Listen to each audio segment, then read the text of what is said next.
جدوں پہلے بندے نے کلمہ پڑھیا ہے نا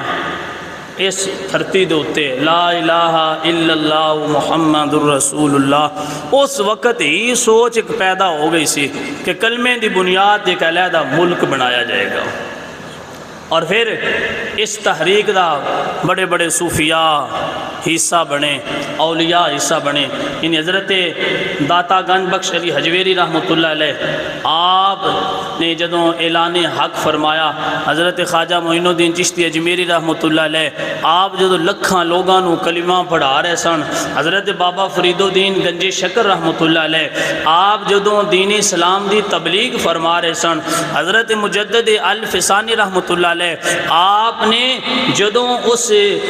جبر دے داند توڑے اور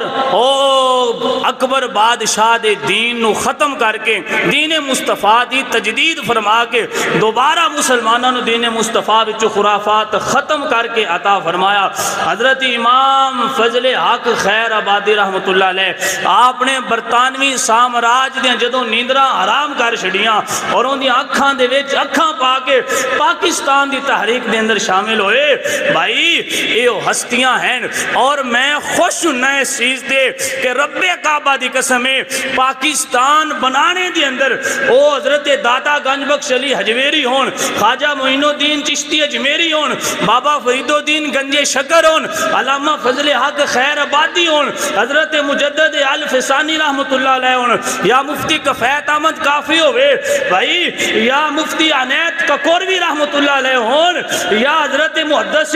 عبدالوی رحمۃ اللہ ہون، یا سلطان محمود غزنوی جیسا حکمران ہوئے، یا ٹیپو سلطان جیسی شخصیت ہوئے،